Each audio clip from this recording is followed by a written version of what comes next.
Conversations with the Mind podcast, where we explore consciousness through conversations with interesting people.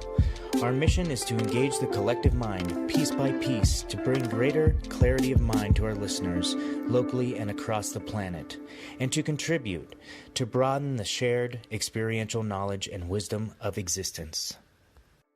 That'll be over in the first 10 minutes. Cool. All right. Hello, YouTube. All right, folks, welcome back to Conversations with the Mind. I'm your host, as always, Shane Lemaster. We are here with very special guest, Autumn Young, for episode number 62, and I can already tell I need to adjust this sound a little bit. So welcome to the show, Autumn. Thanks, it's great to be here. Let me know if you start hearing, sounds from the environment, like buzzing or anything. I might be able to help fix this, because I know our listeners are also concerned about that stuff. Sounds good. Okay, so I always like to start my podcast off with the same question. It's the same for everybody, and that is, what does the title of the podcast mean to you? And the title being Conversations with the Mind. How does that phrase land with you, and what sort of things does it spur inside of you as far as how you make meaning of that? I think for me it's largely introspective, about being in touch with yourself on even a meta level, and just kind of constantly questioning your reality and allowing yourself to be influenced by things around you, and have conversations with yourself about those influences and about how you're interpreting them and why you're interpreting them that way, and kind of that influence. So the conversation for you is like taking all these little pieces and trying to make sense of it, but the conversation being like a good thing. Yeah. Right? Yeah, That definitely. if you are questioning of yourself, or you're self-inquisitive, you're having these discussions with yourself, then you're moving towards some kind of growth, as opposed to, would you say people who don't engage their minds in that way sort of stunt themselves, or? Yeah, and I think one example that comes to mind, especially in today's world, is making sure you're opening yourself up to the other side of political questions. So one person I really like for that is actually your wife. Callie puts a lot of things on Facebook that don't necessarily agree with what I view as far as politics go. But I really like that when she puts something up, I know it's well researched. I know that, she has kind of the foundation behind it. And I very specifically have people like Callie on my Facebook so that I can keep myself open to the other side of that conversation, and really challenge myself when I come up against something and I read it on her page or whomever's, and I'm like, oh, I don't agree with that. Challenge yourself as to why, and kind of walk that through that, and make sure that you have a reason and you're not just bristling, because that's, not the set of things that you're supposed to believe because of your affiliation with whatever. So that. Yeah, I think that's such an important point that a lot of people miss, is being able to surround yourself, or choosing to surround yourself with people who have opposing opinions and perspectives than you do. I just went to a training on CSU campus. It wasn't really training, it was a presentation, but it involved an active component where we, at our own tables, we had structured discussions around political issues. So the point was we can have, they were called living room conversations. So we can have conversations that are profound with people who we know have different interests than us, and that it actually helps to inform our own position and break down our own barriers within our own mind and our own biases and things like that. And it was really effective. Everyone at our table had differing political views, but we were all able to find similarities in the way we were thinking around certain issues, right? So instead of focusing on, like you said, your affiliation and what you're supposed to believe and what you're supposed to say, we were more focused on the issue and our personal feeling around it, whether it agreed or disagreed with our political perspective. But I think that's so hard with Facebook, and I try to do the same thing, because they have those algorithms where you, the things that you like, you see more of, right? So if you're constantly liking only things that you agree with, then you're just going to be force-fed more and more of that. It's like an algorithm for cherry picking, and you're setting it up on yourself.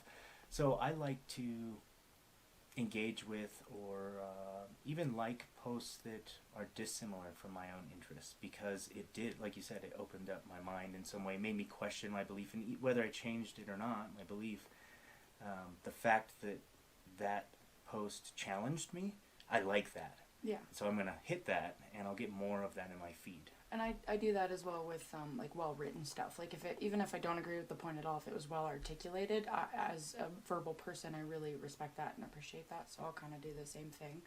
I like that term, living room conversations. Going back to your training, because what I like about that is it implies even if you're disagreeing with people, and even if there is, you know, bristling, or like, you know, in my family we argue. We're that kind of family, like in a good way. But it implies that, you know, we're all in the same space and there's still love underneath it, and that we're all going to come back to that, you know, that point of, you know, we care about each other and we can have different opinions and we can discuss them and we can get passionate about it, and, you know, not disqualify the other person as someone important in our life based on those conversations. Yeah, I think people too often connect, probably to their disadvantage, like those disagreements with people. Like you can love someone and disagree with them. Yeah. That is totally possible, but Yeah. I don't think you know, a lot of people don't see that distinction, and so automatically there's this response that, you know, if I disagree with you on one thing, therefore, you know, we can't be friends. Yeah. Even if we have 100 other things that we do have in common. Yeah, and especially, like, I think in relationships, like in a romantic dynamic, we disqualify people a lot if their perspectives don't agree 100% with whatever, you know, if you go down the checklist and something diverges, then we often are like, oh, well, never mind then. And I think that's ridiculous. My grandmother, I'd call her Tutu, it's Hawaiian for grandmother. Is she Hawaiian? She is, actually. Oh, nice. She's third generation Japanese and grew up in Hawaii.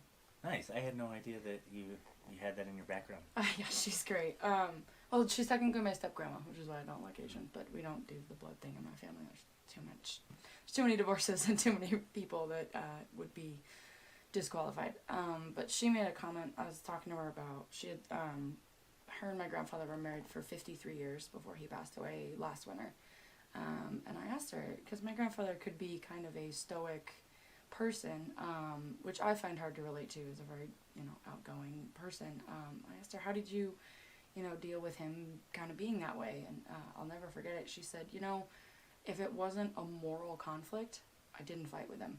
And because of that, he knew that when I did, it was best to give me my way, because it really mattered to me, or I wasn't going to put up, you know, a fight about it. And I just think more people need to kind of ebb and flow that way, of if it's not really morally against what you believe devoutly and not just, you know, a system of things, then you fight. But other than that, you kind of gotta, you know, be a little more go with it, in my opinion. I agree.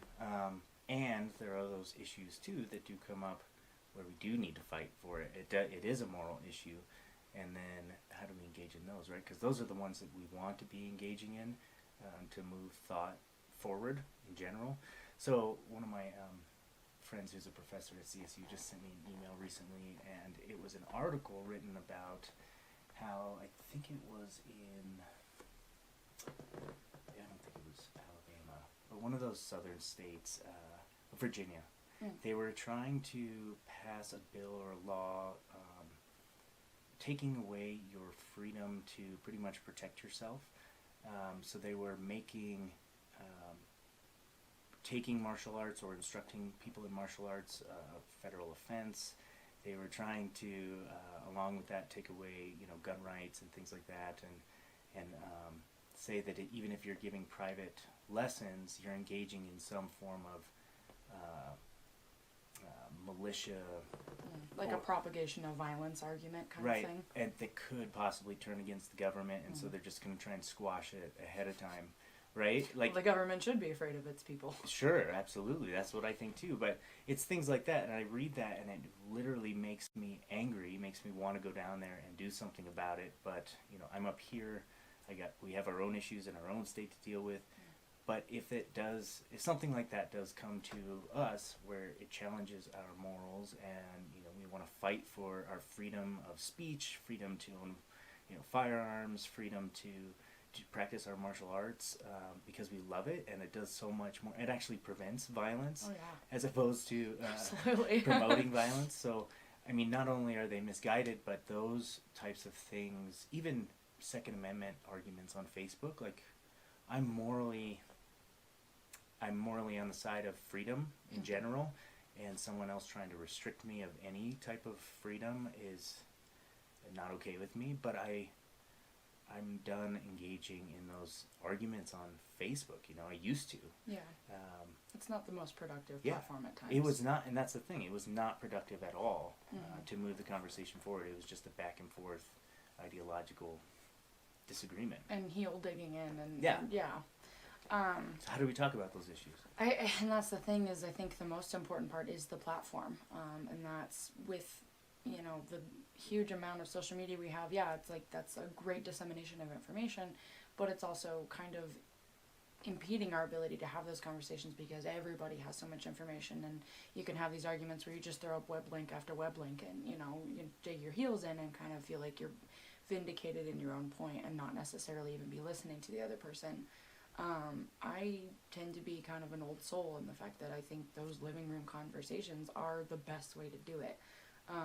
Like face to face. Yeah, absolutely. Yeah, there's no hiding behind a digital firewall or Right. digital shield. Like, you have to deal with the person's response to what you just said. Yeah, and you can't get angry because then you have that sitting in the room. You've created that, and you have to own that. And also, I think just like I'm definitely one of those people that if I get a text message and it can be read either negatively or positively, I'm inclined to read it negatively, and I own that about myself.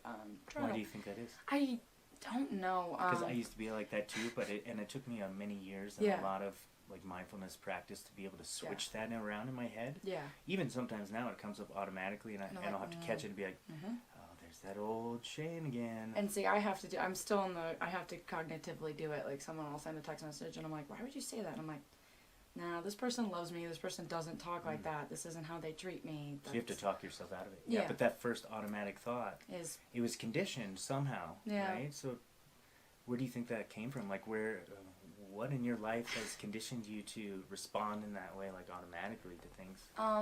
well, if we want to get Freudian about it, it's probably my dad. I love my dad to pieces. He was a single father, and I commend him very much for everything that he did for me.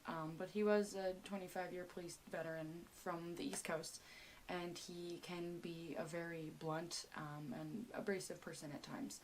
And so, that it was funny. Dakota and I were having a conversation the other day about how I hate the word sure. Because I read sure like most men read do whatever you want from their girlfriend.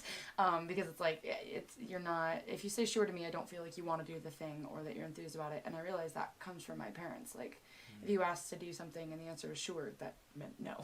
Even though it was because they didn't have a reason to tell you no, the answer was really no. And I think that's a huge part of, the way our parents talk to us becomes a lot of our inner voice, becomes a lot of how we talk to ourselves. And I totally agree with that. Yeah, I think in a lot of cases it can be really negative, and that's not necessarily a reflection of bad parenting. I think it's that our parents... sidebar. So I had a conversation with my aunt. We were talking about spankings. And she made a really interesting point. She said, the times I remember in my mind of feeling like I spanked my kids too hard or overdid that physical punishment was when I was scared. So my children ran towards the river, and to teach them to stay away from the river, I spanked them. And I think we kind of have a similar set of things with all negative discipline as humans, right? We're much more worried about keeping people we love away from negative things. And so that tone, that influence comes across much more strongly. Because of that fear that kind of undermines it. I think, and I think all anger is a secondary emotion, and I think fear is a lot of the primary that we feel anger from. Yeah, I agree. Fear and hurt Yeah. also. And embarrassment. Yeah, well, embarrassment is a form of hurt, right? Yeah. Like, your ego's just been hurt. Yeah, exactly. And sometimes those are the most painful. Yeah. And people don't realize that that's a big part of the picture too, that you are so much more than just your physical self, that you can be hurt emotionally, Yeah. physically, psychically, spiritually. Yeah. Yeah, and I think I had no idea that you grew up as with a single father. You I- couldn't tell from the flannels and the MMA. Well, I relate to you in a way because my brother and I were raised by my mom primarily.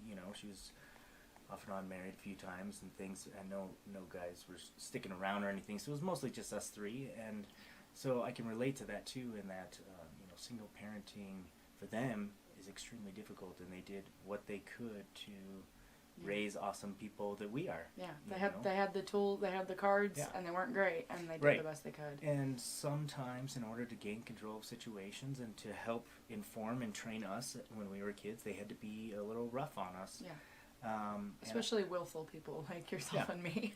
yeah, and I accept that too. Yeah.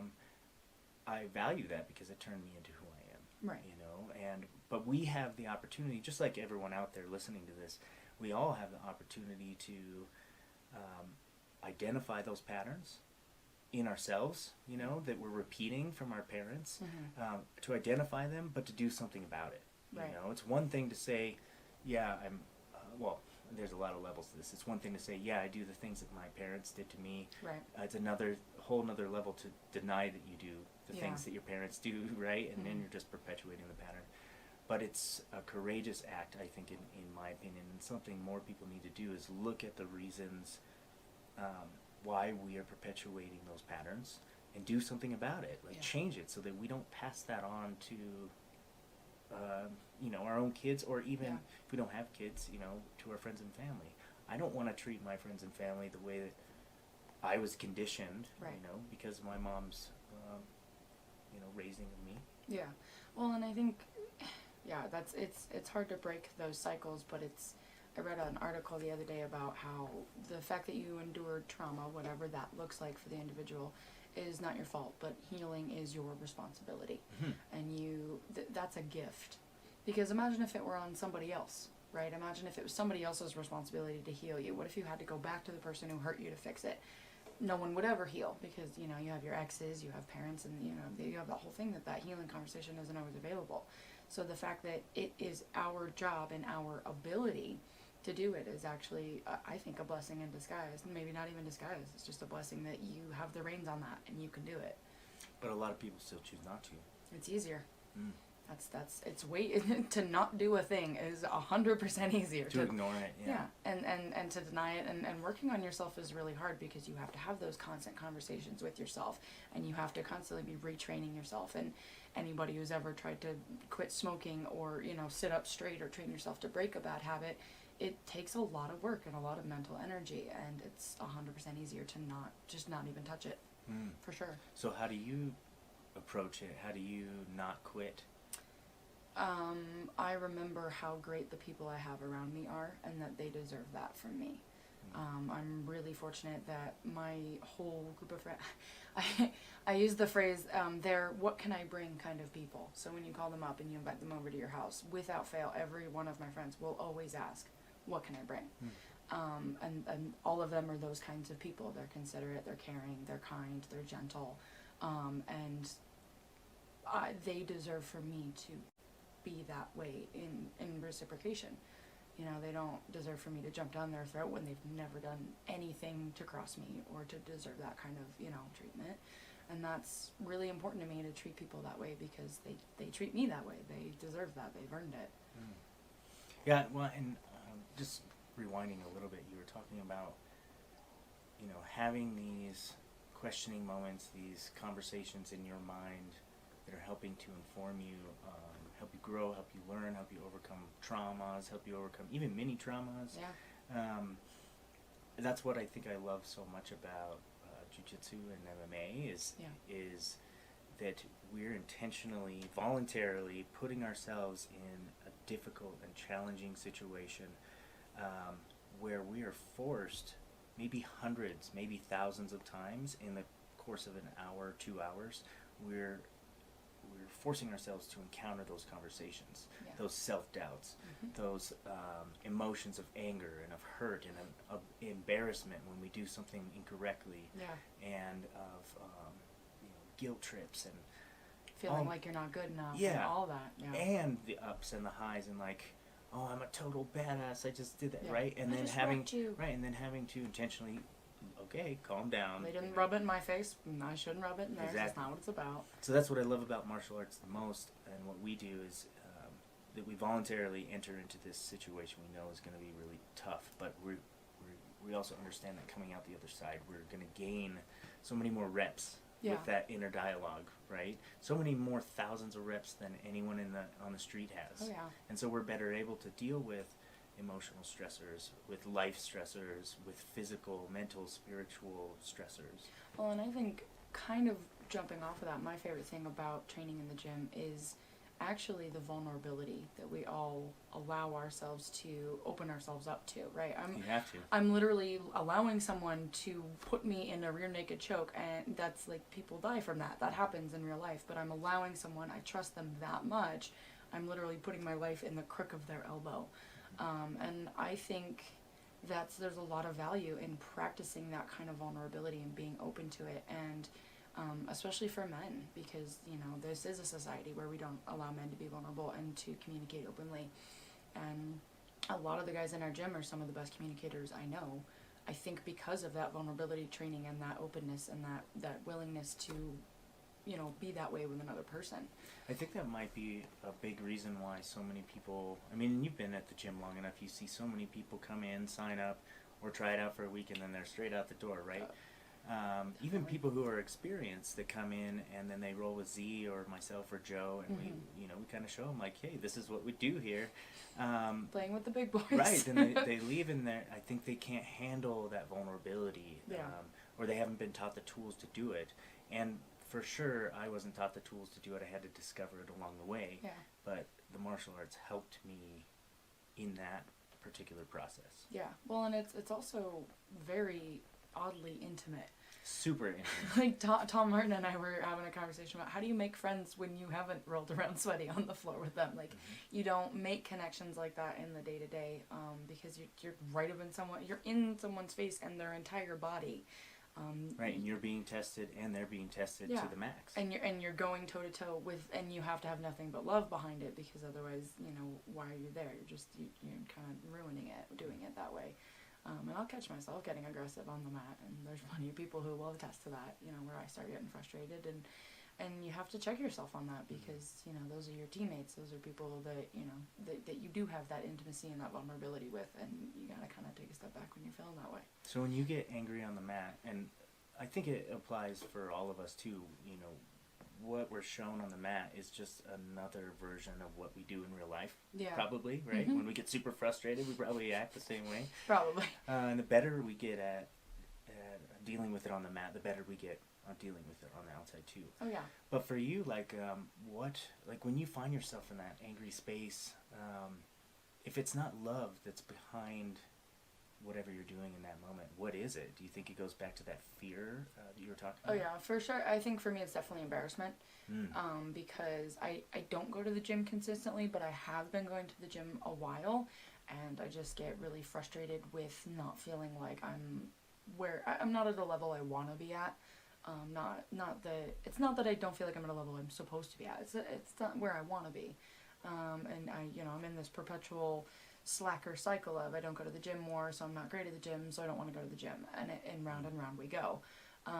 So for me, it's definitely embarrassment that like people, come in like Wes. He came in, a year ago, probably about, and he's way better than me now.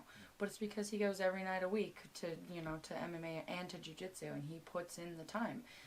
But it's hard to walk yourself through that when you're having a very visceral response to him punching you in the face. So it's kind of that definitely comes from embarrassment, I think, in my case. So then you feel the embarrassment for sure. You feel the anger, and yet you still come back to the gym. Yeah. So what happens in the in-between there? I mean, when you leave the gym in an upset mood, right? Like, fuck this place. Like, I'm never coming back. Like, I suck at this. I'm never going to be better. Right. What happens in the in-between from that point to the point where you're like, I want to get back in the gym?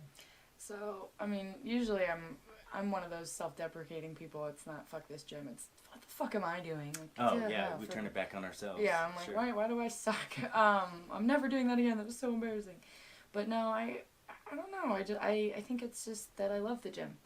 I do have those conversations with myself in hindsight of, like I said, like Wes puts in the time or whoever,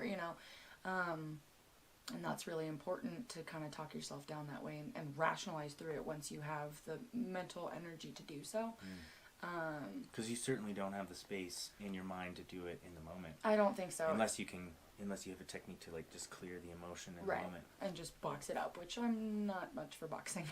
Compartmentalizing Yes. is what I like to say. Yeah, no. Because you can always revisit that too. You Yeah. certainly don't want to sweep it under the rug and ignore it. Yeah, I like that better. Yeah, I don't have somewhere I can put that in a safe space and come back to. I'm working on that. I think that's part of my ever-present evolution. That should be the part of any fighter's evolution. Because Yeah. you think about it, if a fight starts to go bad against your favor, if you're up here in your mind It's not gonna saying, get any I'm so better. terrible, right, it's not going to get better. You have to Yeah. compartmentalize that anger, that fear, that embarrassment, Yeah. and get back on the task if you're going to have any chance Yeah. to win, right? So that's a skill that I think all warriors, not just fighters, but warriors in life too, like if something shakes you, Yeah. you have to be able to keep going. Yeah. Get on with life. You can take as much time as you need to deal with whatever it is that's coming your way, but you still gotta take care of business. Yeah. And I think if you don't, there's a quote. It's if you don't heal what hurt you, you're gonna bleed on people that didn't gut you, and that's huge. You have to deal with that for yourself and for everyone else you're gonna touch in your life. If you're just carrying that around, you're infecting everybody else with it, and that's not okay to walk around life like that. See, I like your perspective there, and that's one that I don't hear often. Is you take the perspective of thinking past just yourself. Like, what kind of ripple effect is this going to have on other people Right. in my life? I think, and I'm guilty of this for sure. Like, when I'm self-examining, a lot of times I'm purely focused on like, how do I become a better person? How do I reach a higher state of consciousness? How do I become more compassionate? And it oftentimes doesn't go beyond that. I Right. just assume that it's going to influence others in a positive way. Right. Whereas you intentionally think about like, I need to do this thing because it is having an effect on someone else. Almost like you're doing it for them. I think in a lot of ways I am. And I think, you always see those videos about the ripple effect of kindness and the perpetuation of that. There's a million of them on YouTube. And frankly, humans have a much harder time feeling positively than negatively. It's a lot easier to feel negative emotions, and they last a lot longer. That's really weird because we're pleasure-seeking beings We are, too. because we feel negatively a lot, and it's a lot easier to slip into that. So we seek out pleasure because we feel we need it. So if positively can ripple like that, imagine how much easier negativity ripples through everybody. And it's not just, it's ripple effect. It's 10 degrees, it's you touch somebody and they touch somebody else, and it's the same thing, but it's a lot easier, and people hold on to it a lot longer. And then we all get touched. Exactly. have you ever come across the simulation theory? I haven't, no.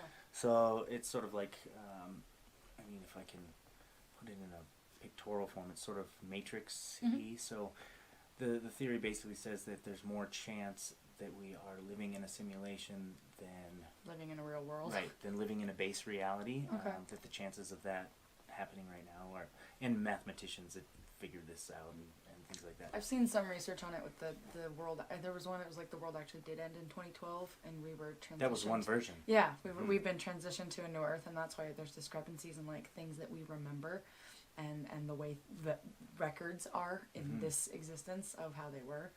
Yeah, It and freaked me out. yeah, I'd like to hear about that.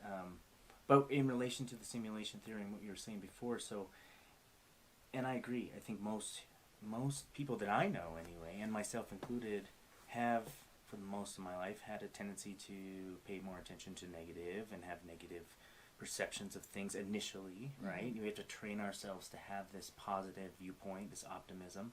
I know I do. I know some people that are just naturally optimistic. But if this is like a pervasive pattern through most people in relation to the simulation theory, do you think that it's a part of reality, it's meant to be here, the fact that, that aspect, that maybe we need to see more challenges Yeah. as part of the path towards self-discovery and growth, right? If we were just automatically seeing everything as perfect and awesome, which the Buddha has talked about as like being part of enlightenment, is that you see everything is just perfect as it is. Yeah.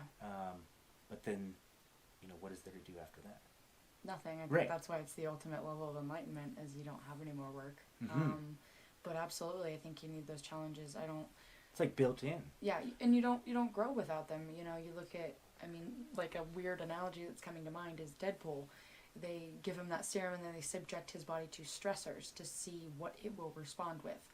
And I think if this is a simulation, that's probably what the negativity is here for. They are putting us there, the lizard people, whoever it is putting Or us. ourselves. Yeah, what the stressors are in order to refine the mental process, in order to acquire those experiences and to grow from them. I like the word refinement. It reminds me of the visualization I've had before and things I've told my clients too, that this is a long journey, and it's like we're carving a sculpture out of a solid block of granite into our perfect image, right? And it takes time and patience and finesse and you got to use different tools. Yeah. And you can't just use a big ass chisel or a jackhammer for the whole project. Right. You got to use sandpaper and like all these different things to refine that self. And I think that's a part of maybe part of our purpose for being here, is that refinement, that journey in some way, whether people engage intentionally in that process or not. I think that every decision that we make and everything like that affects karma, which is further refinement. And are we adding more clay to the sculpture, or are we taking more of our imperfections off? Well, and the other part of that, going back to like influencing other people, is that you then get the ability to share that with other people. We all, there's a comedian, his name's Daniel Sloss. He does a segment about how your life is a puzzle, and you've got, you got to put your puzzle piece together, but somebody lost the top of the box. So you're kind of just wandering around trying to find pieces, and you start with your corners. You got, your family, your friends, like your home, and like things like that are your cornerstones of who you are, and then you start filling in from there. And I find that the longer I'm in adulthood as a burgeoning baby adult, you start exchanging those puzzle pieces with people, whether it's like super small stuff. I'll see videos on Facebook about, I've been using that kitchen utensil wrong my entire life, so that's cool. But it's also like big stuff, and you exchange that currency of puzzle pieces with other people, and we can all be benefiting and putting the picture together from that exchange. I really like that metaphor. I've never heard it said that way, and I really like that. It reminds me of, I don't know, this handing off this currency that you talk about. For a large part of my life, I've been worried about, like legacy, right? Like, what am I going to leave behind that I'm going to be remembered for? Yeah. But no matter what I come up with, it always ends with, well, in like 10,000 years, that's going to be gone, right? Like any kind of thing I publish, any kind of change I help make in society is going to be gone eventually, maybe in 1,000,000 years, right? Yeah. So then what would last on? What could actually be legacy? And I think it goes back to what you said earlier, is those ripples, right? Yeah. Those ripples are infinite. Mm-hmm. Whether they're, and that's kind of a big concept to hold, because that means you have so much power that will go on infinitely past when you're dead, long after you're dead. Yeah. But the kindness I do today will ripple through people infinitely until the end of time. Yeah. People and environment. Negatively too. Yeah, absolutely. It can have those ripples. So that is the legacy that I leave behind, is those ripples and that energetic karmic movement that passes through all of us in our interactions. And that, that can be scary, because that's a lot of responsibility. Yeah. It's a lot of power. But it can also be really exciting to know that I have that power to do that. And it's also sad sometimes, because once you realize you have that power and you look around and you realize other people are not utilizing that power that they too have, or they're using it in the wrong way, then you're like, man, there's so much waste going on. Yeah. Well, and it's a misattributed Nelson Mandela. I forget the actual female author who said it, but it's, our deepest fear is not that we're inadequate, it's that we're powerful beyond measure. Because that's a lot of responsibility to carry around, and that's a lot of pressure to feel like you're constantly needing, are you in that mentality? Are you allowed to have a bad day? Because then you're perpetuating that negativity for all time, and that can be really existentially stressful. But I think those ripples, but just as much as like you were talking about like publishing stuff, I think it matters while it matters. Mm-hmm. I think propagating that information matters. And I think, you know, like things like wives' tales and cliches, somebody wrote that down at some point. Myths. Yeah, somebody. It matters. Yeah. It all helps shape The collective. Yeah. Yeah, and I think that even if you're not getting attributed to it, still in the grand scheme of everything and in the development of the collective, it matters. And we have to put forth the effort to put that out there, or it's not going to. Imagine if you were the only person with the puzzle piece and you didn't share it with anybody. Now everybody's puzzle might be missing that one piece, and how frustrating is it to have a puzzle with one piece missing because somebody didn't share? Mm-hmm. You know? And yet that's not within our power to help that other person share. Like, it has to be a personal choice. Yep. Like many things. Yeah, and that's another thing I see in my clients sometimes and things like that is, they want to control or change other people so much, they want to change themselves too, but so much more focused on changing others and then finding the disappointment when they're unable to change other people. Yeah. I certainly have, I spent maybe the first 20 years of my life trying to do that, like changing my environment, changing other people in my life, changing a girlfriend, changing whatever, to try and feel better or different. Yeah. But really, it wasn't about changing any of that. It was It's me. it was about changing myself and Yeah. the way I thought and the way I perceived and the things I valued, and identifying those conditioned voices.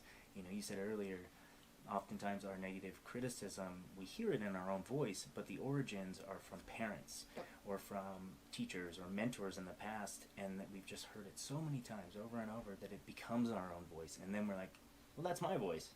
I'm telling myself that. But really, when you really self-examine and you go back, you find that's not my voice, and I can let go of that. Yeah. What? Yeah. I can I finally. don't. I don't have to say that to myself That's anymore. not useful. Okay, yeah. Yeah. So that's an amazing thing too. Is being able to, get on that path of internal growth, internal discovery, reassessment of values, questioning yourself. Like going back to the first statement, Yeah. conversations with your mind is an important thing for personal growth. Well, and going back to kind of your point about people wanting to change other people, I think I've heard it a lot with people responding to people they know with addiction, saying, well, they're not going to change until they want to change. But that's everybody. That has nothing to do with addiction. That's human nature. The change has to come. It is with addiction too. Oh, absolutely, for sure.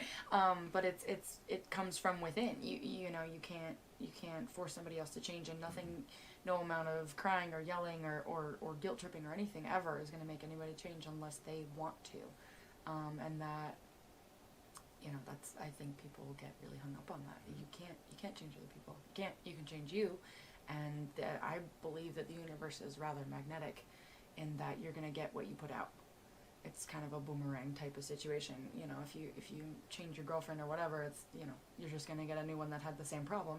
Versus if you change yourself, then the kind of people that you bring in are going to change just by the nature of what you're putting out into the universe and the kind of energy you're walking around with. Mm-hmm.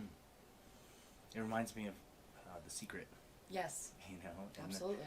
The Secret is such a dumbed down version of it. It's so much more complicated than that. It's very rudimentary. Right. But it makes, that's how you get that message out sometimes. I think we read recently that the highest, or the average reading level of people in the U.S. is like 8th grade. Yeah.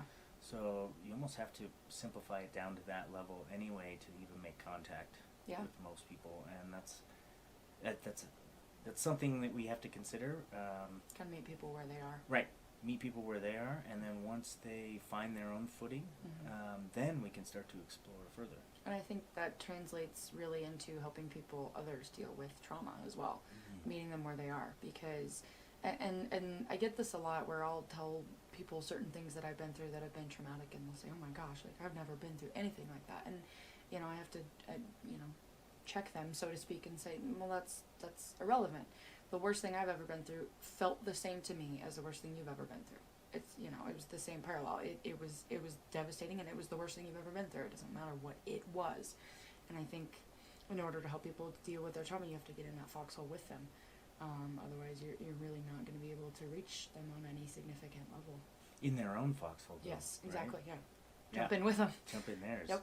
Instead of trying to yell them at out. them and tell them what to do from your own foxhole. Yeah, exactly. Yeah. Or even just pull them out and be like, everything's safe. There's no more enemies.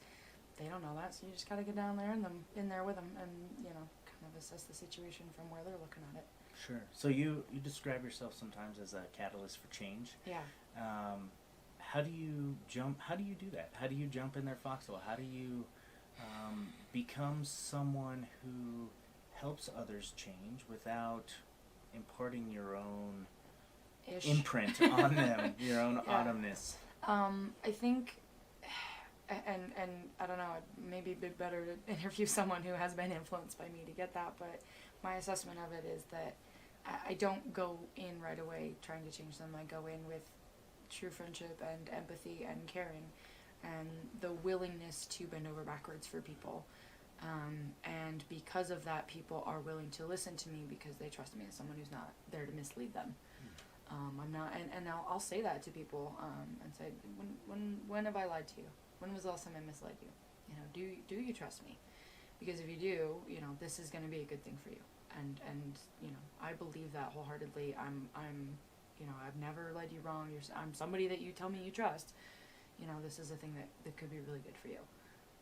And because I don't ever approach, not ever, but I very, very, very rarely approach people with ulterior motives.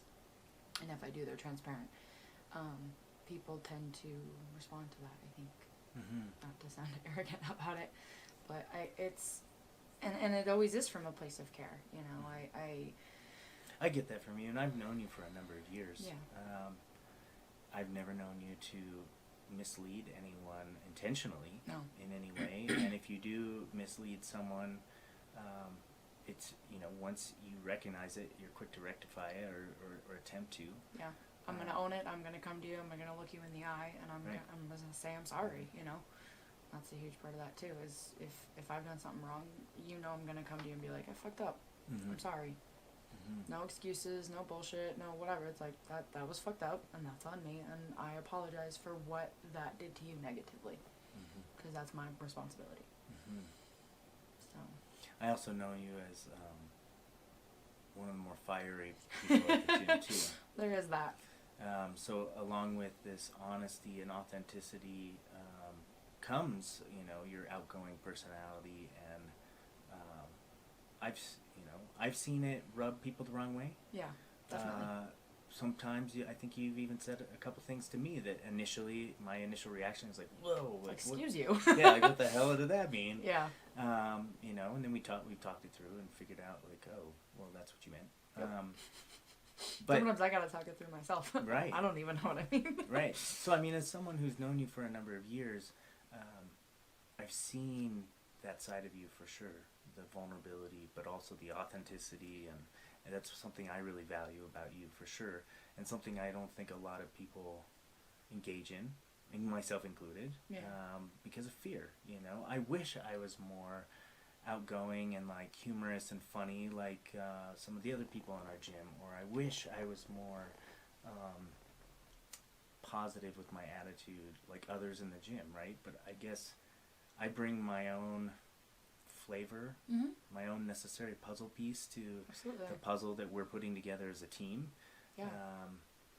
And I can't, I guess I can't discount that too, because I'm wishing to expand in other ways. Everyone that I talk to about you at the gym has nothing but positive things to say about you, and I think the number one thing that I hear feedback, and that I would echo this, is the calmness, is that mellowness, especially when rolling, and when on the few occasions that I've done gi with you, it's fascinating because you do something that not a lot of other people do, even advanced martial artists, in that you'll put me in a submission, you'll let me feel it, and we're like, hello, this is here, this has happened, and then you'll let me out of it, and you'll continue, and you'll go to something else, and there's just kind of a very beautiful ebb and flow to that, and it's very helpful to learning, because when you just put me in it and then don't, I say punishing lightly, like when someone gets a submission, good for them, that's amazing, but when you don't sink it in, it then gives me a little bit of mental space in that moment to walk it back and say, okay, so we're here right now, he's holding this, he's not going to sink it in, so where did this go wrong? How did this happen?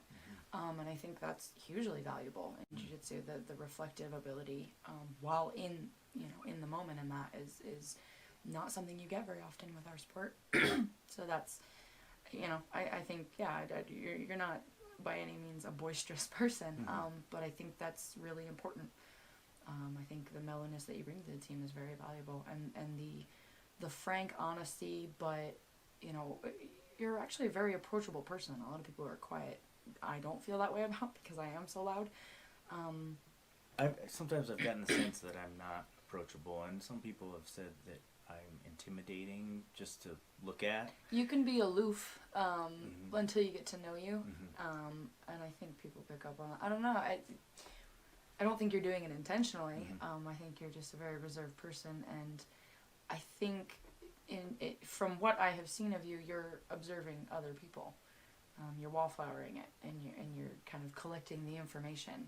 And I think I'm always collecting data. I think that's really valuable. I'm studying everything around me all the time. Yeah, and you're being in your own head with that information, and that's taking a lot of your mental energy versus me. I'm observing people and doing things, but then I'm verbalizing it immediately. Versus you're mulling it over, and there's value in both of those, certainly. Yeah, and I see that. There's still some areas that I know that I want to work on too, and We're all works in progress. Sure. So I want to go back to this catalyst for change thing, and we were talking earlier too about how you can't change people, right? No. But I like that you add catalyst before that, because it's true. I mean, we don't have the ability to actually change somebody. Maybe we do. We just haven't discovered this mental ability. I think some monks have been able to change matter with their minds, which is awesome to think about, right? Just like incredible. Real life superpowers. The mental power of that is just unbelievable. Yeah, but more than our ability to do that is our ability to be catalysts for other people to change, right? And that's something that I've been working through and working with in my own therapy practice for a couple years now. Is, when I first got into mental health, I thought, I'm going to go in here and I'm going to help people. Like, I'm going to change people. Yeah. I'm going to change the world. I'm going to make people better. It's amazing. Go me. I'm going to go heal. Yeah. I'm going to heal everybody. Right. And then I found out that when people were healing, I was the smallest component of that. Yep. And then when people were not healing, I was also the smallest component of that too. Yep. So my influence, what I thought I had over people by learning psychology, and you come out of a bachelor's degree with psychology, you're like, I know everything about the mind. I know how to fuck you up. Right. Mentally. Right. Yeah. Or heal you, right? Yeah, whatever, and I thought I could, but I was, quickly, found out that I wasn't healing anybody. Yeah. But I was helping other people find their own inner healing that maybe they didn't know they have, or that they had lost somehow, and helping them re-engage with that self-healing component. It's almost like being a parent in the stands at like your kid's sporting event. Like, it's really important for you to be there, and it matters a lot for them, but they're doing the thing. It's their competition, it's their race, it's their battle, and they got to go do it. But it's you need to be there. It's important to them. It matters. They notice, right? But it's, at the end of the day, it's their willpower. It's their fight. Right. You can't score the touchdown for your kid. Nope. Or for anybody else. Yeah. So being this catalyst for change, I think having that mindset, that framework, that we are not the change agent necessarily, but we're helping people to become agents for their own change. Right.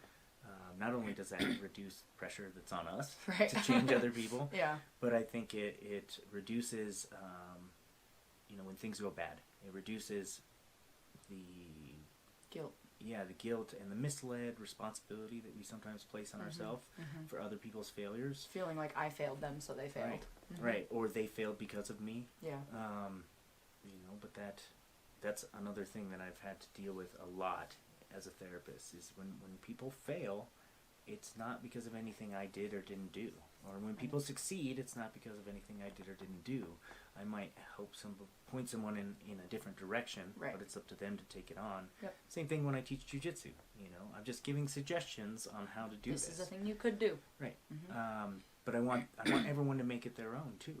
You know, and put their own little flair and style onto it. That's how you evolve. That's how you progress. That's how you broaden that collective Yeah. information database. Well, and the diversity of bodies on the mat is similar to diversities of mentalities, and so it's that same kind of thing. Like, you may have to manipulate the move a little bit because, you know, I'm obviously not built like you are, so I may have to apply the move differently, and I think it's the same with your brain.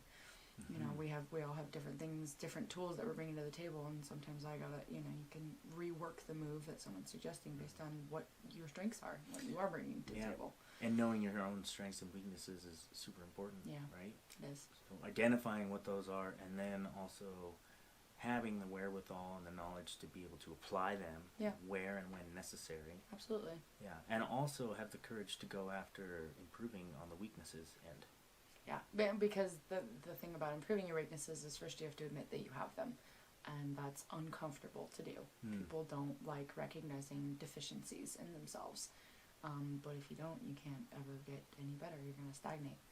Right. You can't trend towards that level of comfortability. You know, it's if you don't have any oxygen, the fire dies. So what's the oxygen in your life right now? I mean, I'm such a collectivist culture type of person. It's the people around me. People around you. I could have guessed that from our conversation so far. I have a really great group of friends, and Yeah. my family is super close. And you know, I go to school in Laramie, but I didn't move because I don't want to be away from everybody I love here. My whole life is here, and I didn't want to be, you know, removed from my entire support base that is so important to me during some of the most stressful years of my life, being grad school. So, you know, that was a very conscious decision I made. Yeah. That's something I really value about having you on the podcast and having you as a friend in general is that I'm not that way, right? And so I have you around because you feed off of the social aspects, right? Whereas I'm like one of these people who I would value training myself to be perfectly okay if I was the last person on Earth living in a cabin in the mountains. Everything's clear in the mental state, and you can just do that. Yeah, Yeah. well, that's something that I strive for, right, in my life. So those are the types of skills that I'm building, whereas you're building the social skills, and they're both effective. They both work. And they're both important. Yeah. And they're both valuable. Yeah, for sure. I think that's a good place for us to pause, and we'll take a quick commercial break, but we'll be right back with more from Anand.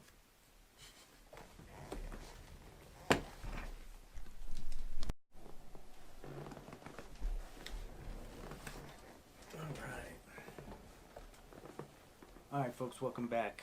We are sitting here with Autumn Young for segment number 2 of Conversations with the Mind, episode 62. And I want to jump right into talking about Cambodia. Yes, I was wondering if you were going to Yeah, ask. no, because when we were first talking about doing a podcast, we were going to do it before your trip, and then that didn't work out. So we were going to do it right after your trip, and then you got back, and that didn't work out. So I hope that it's still somewhat fresh in your mind. Yeah. But I'd like to talk about your trip and just in general, you know, what was it for, and more specifically, like, what did you take from that experience? What did you learn that has helped to shape who you are today? So much. So I went to Cambodia for 2.5 months this summer. I was there on a fellowship from my school, doing an internship with an NGO called Project Expedite Justice. And they do anti-bride trafficking and anti-child prostitution over there, which sadly is still very prevalent. It's one of the last kind of corners of the world that those kinds of criminals can hide in, and they're on the up. I went to a number of different meetings with, you know, the police force and the lawyers over there and things of that nature in the judicial system, and their ability to combat it is really on the rise, which is great. But that was my primary purpose over there, but I also got to do a decent amount of, you know, cultural things. I made a pop-up to Japan. My little brother is stationed up there at the naval base in South Tokyo. And that was amazing. I was like, I'm not going to be on the same hemisphere as you when you're halfway across the world and not go see you. So That's one of my bucket list places. I was only there for a couple days, but it was really cool. One thing I enjoyed about Japan is it's not like it is here where there's a very distinct separation between agriculture and city. Like in Japan, there's rice fields in the middle of the town square. You know, like I have this one picture, it's like the rice fields lined up, and then it's like a community garden, and then a parking garage, and then the subway, like all in a row. And it's just cool to see that not being, you know, just in a different way of organizing society. Almost more integration than Yes. separation. Yes. And something I've studied Asian cultures from, you know, across history. I took a history of Japan class in my undergrad. Very cool. And most of those societies over there are more collectivist, more socially oriented, more family oriented, rather than, you know, what we are over here in the West. We're more disconnected, more independence. You know, we value independent achievement much more than we do social achievement. The Western cowboy type of mentality. Yeah, exactly. And that, you know, both have their strengths and both have their weaknesses, but I'm glad that you saw that distinction too, not just in the probably in the people, but also in how they lay out their cities and things. Just the integration. One thing that did kind of bother me on a level is the dichotomy between they are a collectivist society, but both Cambodians and Japanese, those are the only two countries I went to, so I don't know the rest of Asia, are very anti-public affection. Which I thought was interesting, because it's, you know, this collective mentality of we're all in this together and, you know, one love kind of thing. And they, like, I was saying bye to my brother because I wasn't going to see him for, you know, a year basically. And we had to get off the train, hug, like, kind of behind a pillar to say goodbye, and then I got back on the train because we were at different stops.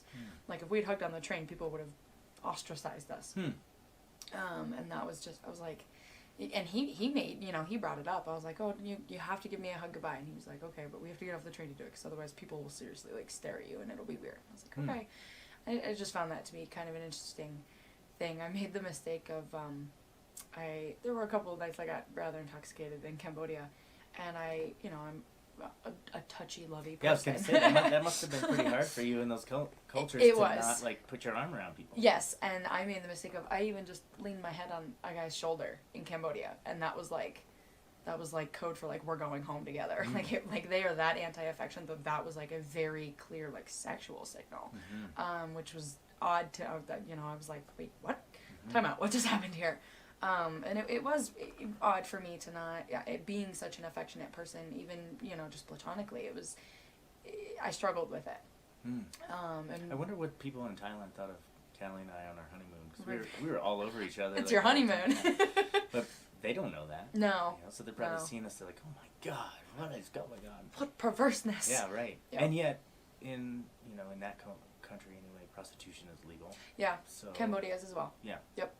So that's interesting that, you know, in public, normal, I'm using quotations, normal social gestures, that is weird. It is, and I mean, behind closed doors, does it change?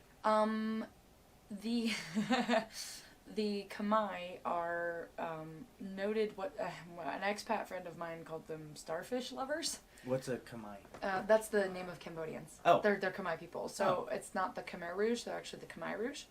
So it's a common mispronunciation of the word. I thought they were Cambodians. They are, but it's kind of like, you know, it's one of those things, we call them Germans, or we call it Germany, but it's Deutschland. Okay. We call it Cambodia, but it is Cambodia, but they're the Khmer people. They identify as that. Khmer, and their language is Khmer as well. Nice. But yeah, so they're behind closed doors. They're not, even like married people won't even like hold hands at the doors or at like the table. Like I was staying at this hostel, and there's a couple that owned it, and yeah, they wouldn't even like, they don't even like there's space between them when they're sitting at the table. They're not holding hands, like nothing like that. Yeah. So how are they starfish lovers? It means you just lay there. No. So they're not particularly enthusiastic lovers, according to an expat. I didn't hook up with any Khmer people, but he'd been there for 10 years, obviously. I wonder if that's also reflected in their porn from their country. They don't. Porn is illegal in Cambodia. It's illegal. Yes. Oh, well then it is reflected. In Yes, it is. Extremely conservative. Yeah. So I don't. Certainly not in Thailand. There's porn everywhere. Everywhere, and that was what's interesting about Cambodia's like a weird love child of all the Asian cultures around it. So it's really conservative in some ways and very much not in other. Like it has, you know, prostitution is legal, and like men will bathe in the street like in tubs and walk around like in their soaked whitey tighties, like leaving nothing to the imagination. But at the same time, like, you don't touch other people. And one of the big restrictions is you don't touch people's heads. Like, even Mm-hmm. kids, you can't even, like, rustle a kid's hair. Like, that would, people would be like, what are you doing? Yeah, they attach a lot more spiritual significance to the crown. Mm-hmm. You know, in India and Hinduism, the crown chakra is Yeah. like the most prestigious.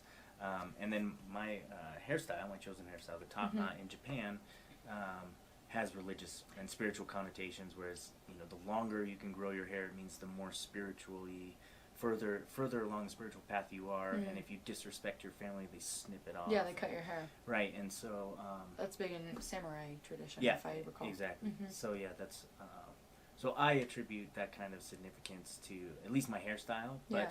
But it's interesting because here in the West, like we'll give each other noogies and like Yeah. pat each other on the head, Yeah. and it's no big deal. Yeah. We don't even Or think you about like that. rustle a kid's head or whatever. Yeah, totally. And at the same time, like touching a kid's head, not cool. But picking up someone's baby and just like walking around and holding it, complete stranger, totally fine. Totally fine. Totally fine. Just don't touch the baby's Just head. don't touch the baby's head. You can, but you like people don't worry about other people picking up their kids. Mm-hmm. You can just like, especially Cambodia is traditionally a matriarchal society, so especially as a woman, I can walk around and pick up anybody's kid I want and just like literally hold it as long as I don't disappear from my sight. Obviously, like they're like, oh, cool, whatever. Interesting. Takes a village kind of thing. Yeah. It was really, I enjoyed it because I love kids. You know, and that was kind of my fix of like I was gonna physical say, is that how you connection. get your It's- fix? yeah, it's like picking up people's kids and like horsing around with them. And in Cambodia, most stores, like especially restaurants, it's like the restaurant in the front, and then they live upstairs in the Mhm. same building. So people's kids are like running around their place of business, and it's not like people aren't upset about it. It's not a nuisance. It's not unprofessional. It's just the way things are. And so kids will come up and they'll like make faces, and you know, you get to stick your tongue out at them and chase them around the restaurant, and like everybody just thinks it's like totally normal, Mm-hmm. which was great. Mm-hmm. I loved it. So It's interesting though that like you said, like they're such a social and communal people, but they aren't physical. yeah, Because I think of, you know, other cultures, like some South American Mhm. tribes and African tribes and things that are extremely social within their own community system, yeah, and they touch a lot. yeah. I You'll worked- greet with a mouth kiss, like no matter yeah, what. totally. Yeah. I mean, I worked with this kid when I worked at an adolescent youth facility, which is kind of connected to what you're interested in. Yeah. It was a diversion program for juvenile sex offenders, Okay. all males, Mhm. but they were, you know, young. They were all teenagers, Yeah. so like 11 to 18 or 19, and had offended in some way on youths Right. younger than themselves. So naturally, you know, the social stigmas behind those populations are like, how could you even help people like that? Yeah. Or just lock them away, or those people should be dead. They're or sick. Yeah. yeah, and Mhm. even me getting some backlash too. People saying like, how could you put positivity and effort into people that do that? Like, aren't there's people more deserving Right. of your services? So I had to fight that too. Where was I going with this? Oh yeah, but I was working with this kid who was a refugee from an African country. I don't remember which one, but he got in trouble here in the U.S. for inappropriate touching of a minor. Right. But in his culture, That's just how you greeted people. yeah, in his culture, the men hold hands. Yeah. You know, they greet each other with kisses on the cheek. Yep. You know, they hardly wear any clothes at all. Right.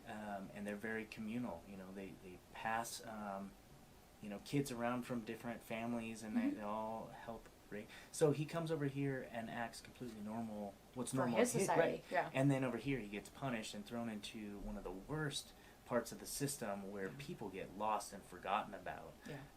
You know, I don't know. I could probably count on one hand the people that I know who actually have some sense of real compassion for people who have offended on others Yeah. Sexually. Well, and I get really torn on that because on the one hand, especially as a woman, it's, you know, you're violating someone's safety inside of their own body, and that carries so much weight on that victim for the rest of their life, and they have to go on and deal with it, right? Like killing someone's awful, but this is gonna sound kind of crass. It's over at that point for them.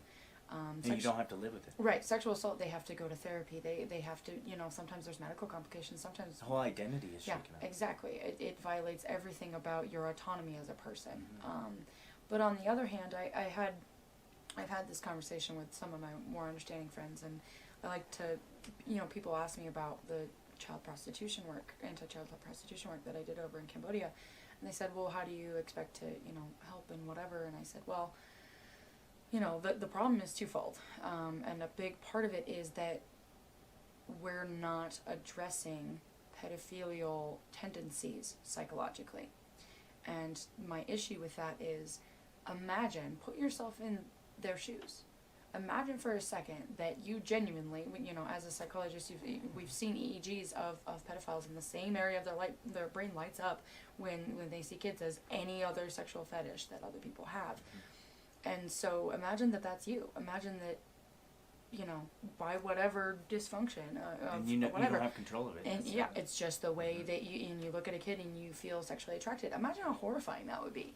Imagine knowing how socially ostracized you were going to be if you ever told anybody, and that results in massive amounts of repression, and we know statistically repression leads to violence. And so that's my issue, is that we're sweeping that under the rug because it's an ugly topic and we don't want to talk about it and we don't want to help those people, but that's why it is continuing to happen, is because we're not addressing that on the primary level. If helping victims is great, that's very important work, but if you want to solve the issue, you got to take it to the offenders and help them, not punish them, not lock them away, figure out what we can do to reform that, if anything, you know. And we also know that most of those people who offend have been offended on. Yes. And so they're all victims of trauma too. Absolutely. Who probably didn't get the help. Right. And got so lost in the system. Right, they're perpetuating what is now conditioned into their system. Yeah. And it's almost like, what you were saying about your kid that you worked with that was a refugee, that's almost their norm.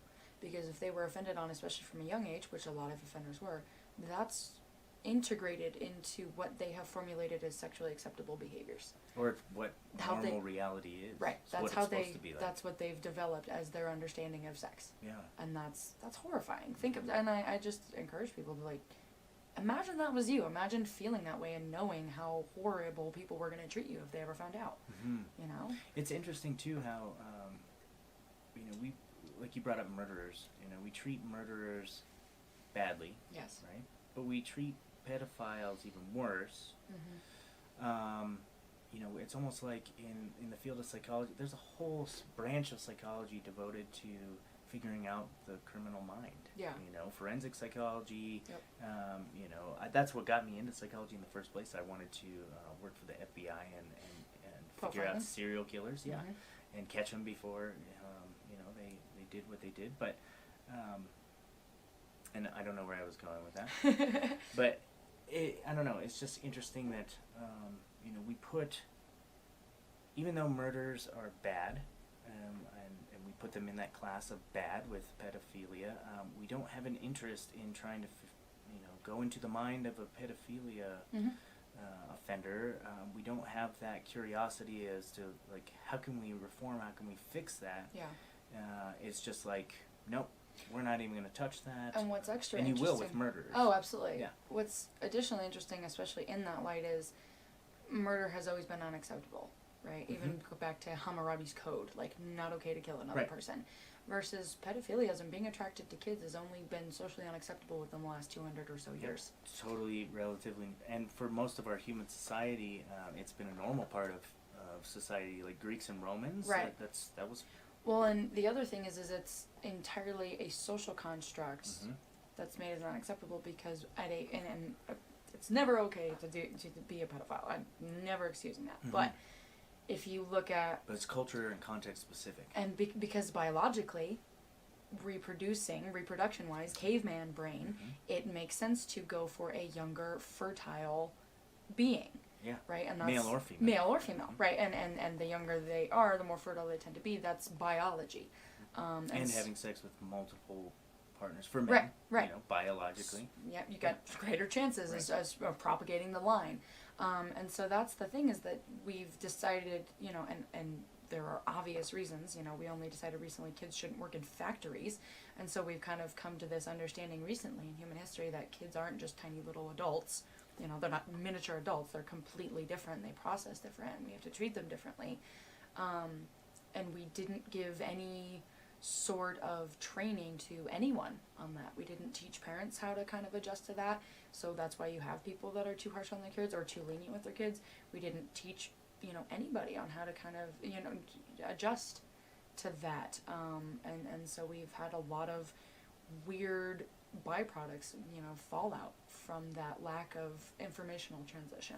That's interesting you bring up, and you said, kids are not small adults.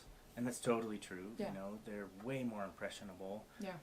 Way more malleability in their neocortex and things like that. Yeah. But it's interesting. There's also studies out there that tell us that it's more beneficial to speak to your child as if they're an adult. So not like infantilizing that. Oh, look at the little baby talk is bad for development. Yeah, right. But you should talk to them in the same tone of voice as you would an adult and things like that. I mean, using smaller, more manageable words and things like that, obviously. But shouldn't be the sing-song tone. Right, but it's interesting. There's both exist, right? Kids are not little adults, but it can also be effective in some ways to treat them as adults, even like conditioning for athletics and things, right? Yeah. So I would use a very similar approach that I would with an adult with muscle memory as I would with a kid. Right. But I'd also realize that the kid's muscle memory and his ability to pick up the skill is going to be way faster especially than like the adult. Tactile things. Yeah, absolutely. They're crazily and so there's ability. variances, but there's still an overlap there.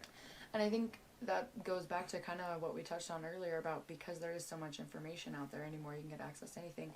We have a lot of strange dichotomies like that, where there's information on both sides and there's really founded research on both sides. And so walking that line becomes complicated because both sides are valid, both sides have, it's like talk to your kids like they're adults and get them into athletics, but also let your kids be kids and let them go outside and eat dirt and develop in that way too.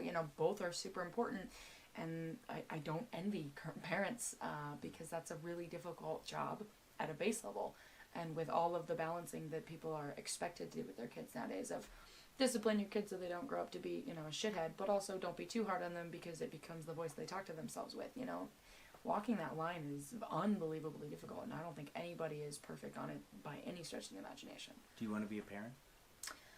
I want to be a foster mom. Nice. I would love to run a group home with teenagers. Nice.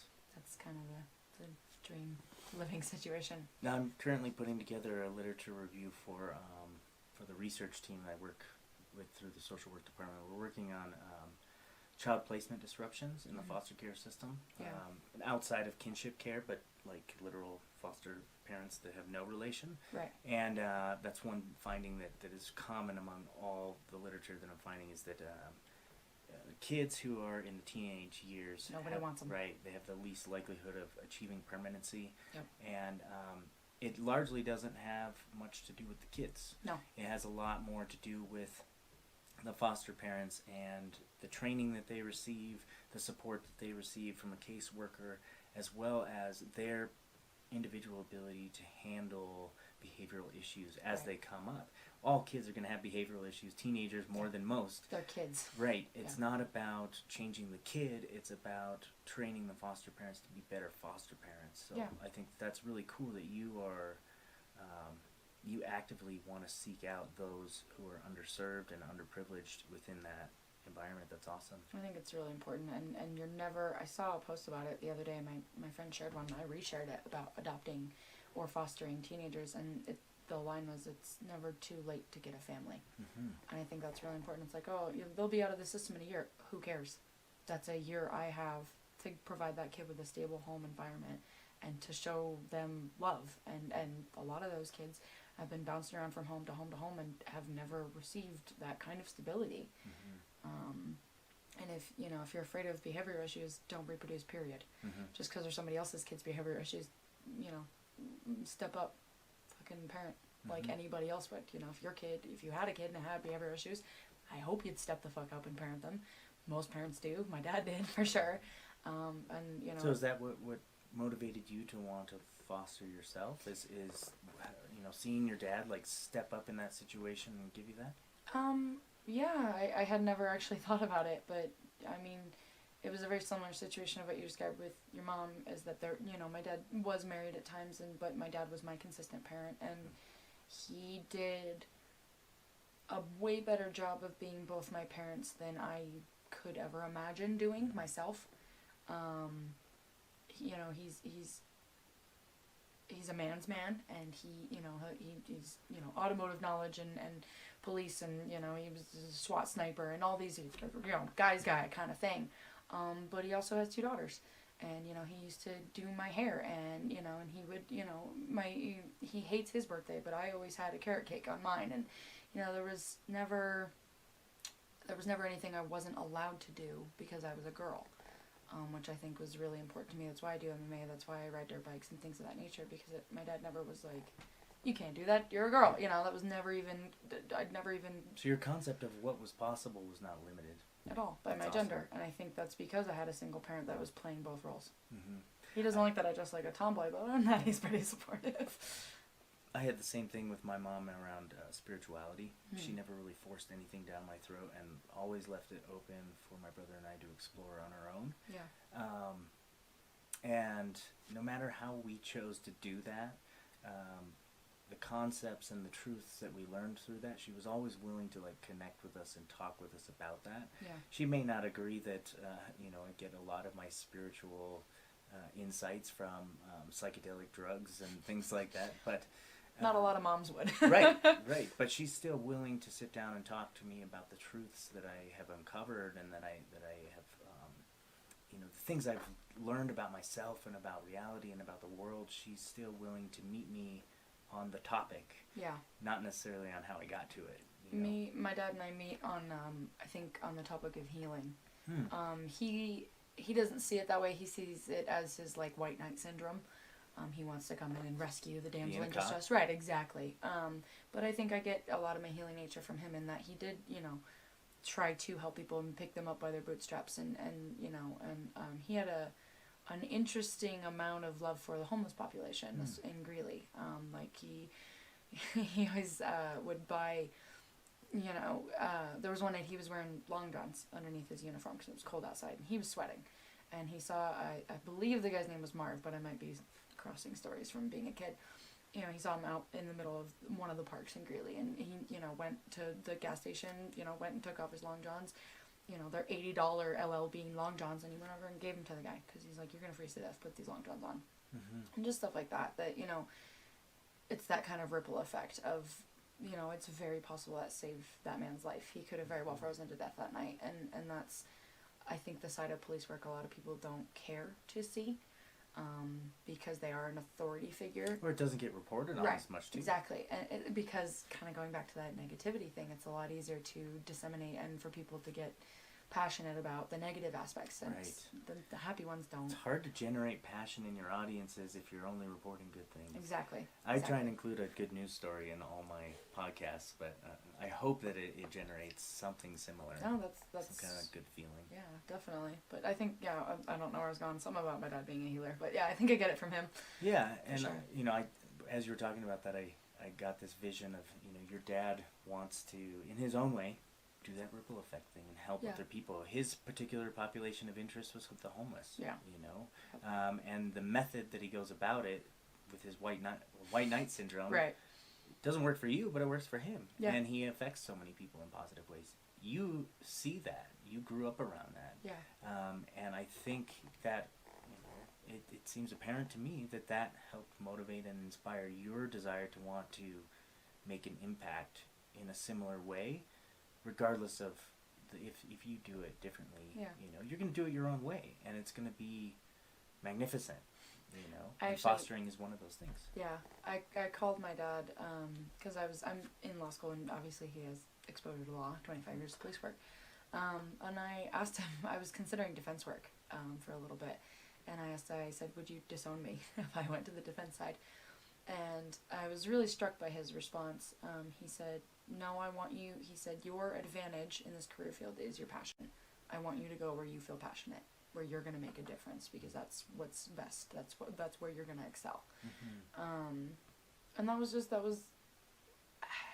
I just thought that was really selfless, because I think so often parents put their expectations or their life, perspective on their kids, and it wasn't, I spent 25 years upholding the law, now you're going to keep people from it kind of thing, which is kind of what I anticipated. And it wasn't that at all. It was, no, go where you think you're fighting the good fight. And that, that was everything with my dad. It was do what makes you happy, as long as you're not hurting other people or, mouthing off. Be happy. I did a lot of different things. I did track, I did swim team, I also did knowledge bowl, Me too. I was like a very, I did whatever I wanted to do. And every event that my dad could be at, he was at. He sat through hours of horrible choir recitals. He came and saw a high school rendition of Father of the Bride when I was an extra. Like, I didn't even have any lines, and he came and watched the movie, or the play. And, it's that kind of support, especially from a single parent, was just so huge in, I think, the confidence and the ability I have to love other people. That was, my dad's my hero. Yeah, and your life and your story really buck the statistics, right? Yeah. Most statistics around single parents raising kids will show that the kids usually have maladjustment in some way in their life. Yeah. Whether they, they don't form healthy relationships, or they have authority issues, or adjustment issues, or whatever. You kind of buck that system in that your experience is totally different. Yeah. Your dad was that mother and father that you needed, and that propelled you to have higher confidence in yourself and passion for whatever you're passionate about. Yeah.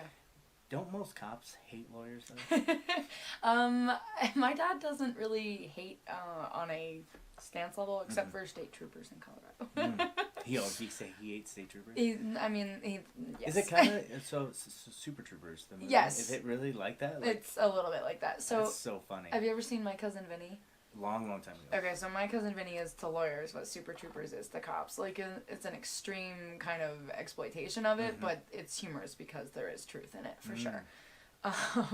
But no, he doesn't hate lawyers. In fact, he has quite a few friends. Like, when I was talking about law school, he said, well, if you want to talk to, any of my connections at the Weld County DA's office, or, anybody like that, let me know. And, yeah, my dad isn't... He's Irish, so if you offend him, he'll hold a grudge, he'll hold it right here, and then one day he'll die. But he doesn't hate people across a category like that. He's very much his own, I don't care, he doesn't carry anybody else's water. If you've transgressed against him, then you'll bear the brunt of that, but outside of that, he's a very fair person. So he can think for himself. I know, shocking in this day and age. Well, and that's some of the media around police these days, and that's what, I worked in the jail here in Larimer County for a couple of years, and that's stereotype. I've seen it over and over, like, especially with the low-level police officers and guards who only maybe have a high school education. Yeah. They have a really tough time thinking for themselves, and they're great at following orders. They're binary. Oh, yeah, almost too, but they'll follow orders even if they're unethical or immoral. I saw that so many times. And then you'll see the more seasoned veterans, or people with a little more like a college education, where they teach you how to think critically. Right. They still fit within the system, but they make decisions more based off of right and wrong versus who said for me to do this, and they have the ability to discern for themselves. Yeah. That I think is what they mostly teach you in college anyway. It's not really the knowledge that you gain from the books, but it's the questioning. Right, learning how to effectively question everything. And I think that may be part of why higher education settings are known for being very politically left, is because you're kind of in that space where I don't, that they are that way, and even though I went to college and I'm in higher education, I am a registered Republican, but it's because of that questioning, and one of the biggest things that you should question is your government and what they're doing. And so I think that's because they have so much power. exactly, Mhm. exactly. And I think that's a huge part of that. But yeah, the people just following orders thing is dangerous, and it's dangerous in any profession. That's why we have mandated education till the age of 18, because we as a society understand that there is value in people having that education, because it allows them to question things. It allows them to do that, because we're not a sit down, shut the fuck up, do what you're told kind of country, and we don't want to be. Never have been. Never have been, never will be. Yeah, they We were tried founded. that one. Yeah, they tried that with us. And Didn't then they? there was some tea and a whole lot of bloodshed. But yeah, it's that's not the way we do things, and I think it the reason my dad isn't that way, going back to what you said, is he's very intelligent. He's a very intelligent person, and I think that comes with either a base level intelligence or education that you acquire, is that ability to question things, because you have to have, it's kind of Maslow's hierarchy. You have to have a foundational level of things and set skills that the base level are getting taken care of in the back of the mind, and then, the forefront can have leave to have governmental, political, spiritual questioning. Yeah. When we're talking about this following blindly, I'm reminded of one of my favorite artists, Shepard Fairey. You ever heard of him? I have it. So he did you remember the Obama posters where there was like blue and red, and it was almost like a silhouette of his face, right? He designed those. Okay. But he was famous for doing other, so he's an anti-propagandist. Okay. And his artwork is in the style of propaganda. I'm trying to look around to see if I have anything around here, which I don't. Of course. But it's in the style of propaganda, so Okay. very bold. I'll show you a book of his later. Okay. Very bold. Only like 3 colors: red, black, and white. Very bold designs and things like that. And one of his messages. So his main company is called Obey. I'm sure Oh, you've okay. heard of that. I So have. he used to do skateboards and things like that. Now he does huge billboards and major projects. One of my favorite art by him says, something like, obey all commands, following blindly is bad for your health, or something like that. Yeah. Right? And Yep. but it's a picture of someone like obeying their master. So it shows the propaganda Right. that they would want you to see, like, yeah, obey your master, And but then then undermines it with the language. right, but then the message behind it is like, no, this is what's wrong with society. So Right. I love how he does that, and he's very political in that sense, but he's protected by this layer of art, Yeah. right? Yep. We're not all as protected No. that way. No, we're not. And I think we see that with individuals who try to stand toe to toe with powerful figures in this country a lot. And that more than anything concerns me, because I said it offhand earlier, but I adamantly believe a government should be afraid of its people. I read somewhere the other day that Midwestern hunters have the 6th largest arsenal in the world. Like, our Only government. the 6th? Well, yeah, it was surprising. Only the 6th, but it is the 6th. You have to remember, totalitarian societies have lots of arms Okay. with the government. But that's a huge part of what our country is founded on, and what we love about this country is that we do value the freedom, and we do value our ability to question, and we don't like our freedoms being infringed upon. And I think it's interesting that a lot of political conversations are a back and forth of, well, I don't want you impeding on my rights, but here's this right that I want to impede on yours. And that's really unhelpful. Just, I don't think the government should have its thumb in my business, my vagina, my marriage, my intake of substances, what's in my gun case. I don't think the government has a right to any of that. And I don't think it does. I don't think I have a right to infringe on anybody else's rights in that regard either. It's not my business what anybody else is putting in their body or has in their closet, or, who they love. That's not my place.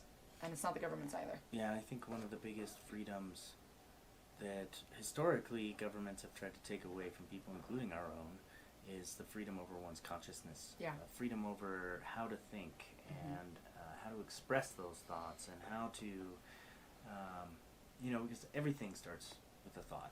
Every big innovation that has ever existed, from fire in the wheel to, these new crazy neural net computers, quantum computers, and electric cars, like that all started with a thought. It's an idea. And if others, including governments, come in and are trying to impose restrictions on how you solve problems, how you engage with your consciousness, how you engage with seeking inner knowledge and questions, and then we're at a huge disservice. We're stunting our own evolution by doing that. Yeah, absolutely. How was it in? Because I know in like Japan and stuff, they're and even in Thailand, they're mostly Buddhist. Yes. So they value and have for many thousands of years the process of inner exploration of the mind and things. Something here in the West that we've been very restrictive towards. But also I noticed that in Asian countries they are oftentimes way more strict than we are even here in a restrictive country towards substance use and changing your consciousness, changing your mind state to do that exploration.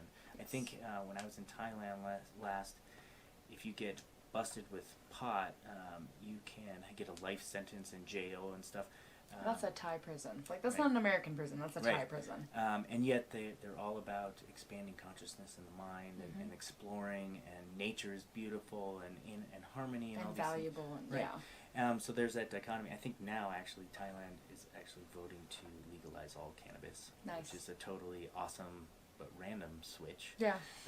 But did you notice that in Cambodia too? Like restrictions on consciousness, restrictions on substance use, things like that? There's not a lot of restriction. You have to remember Cambodia is still considered a third world country.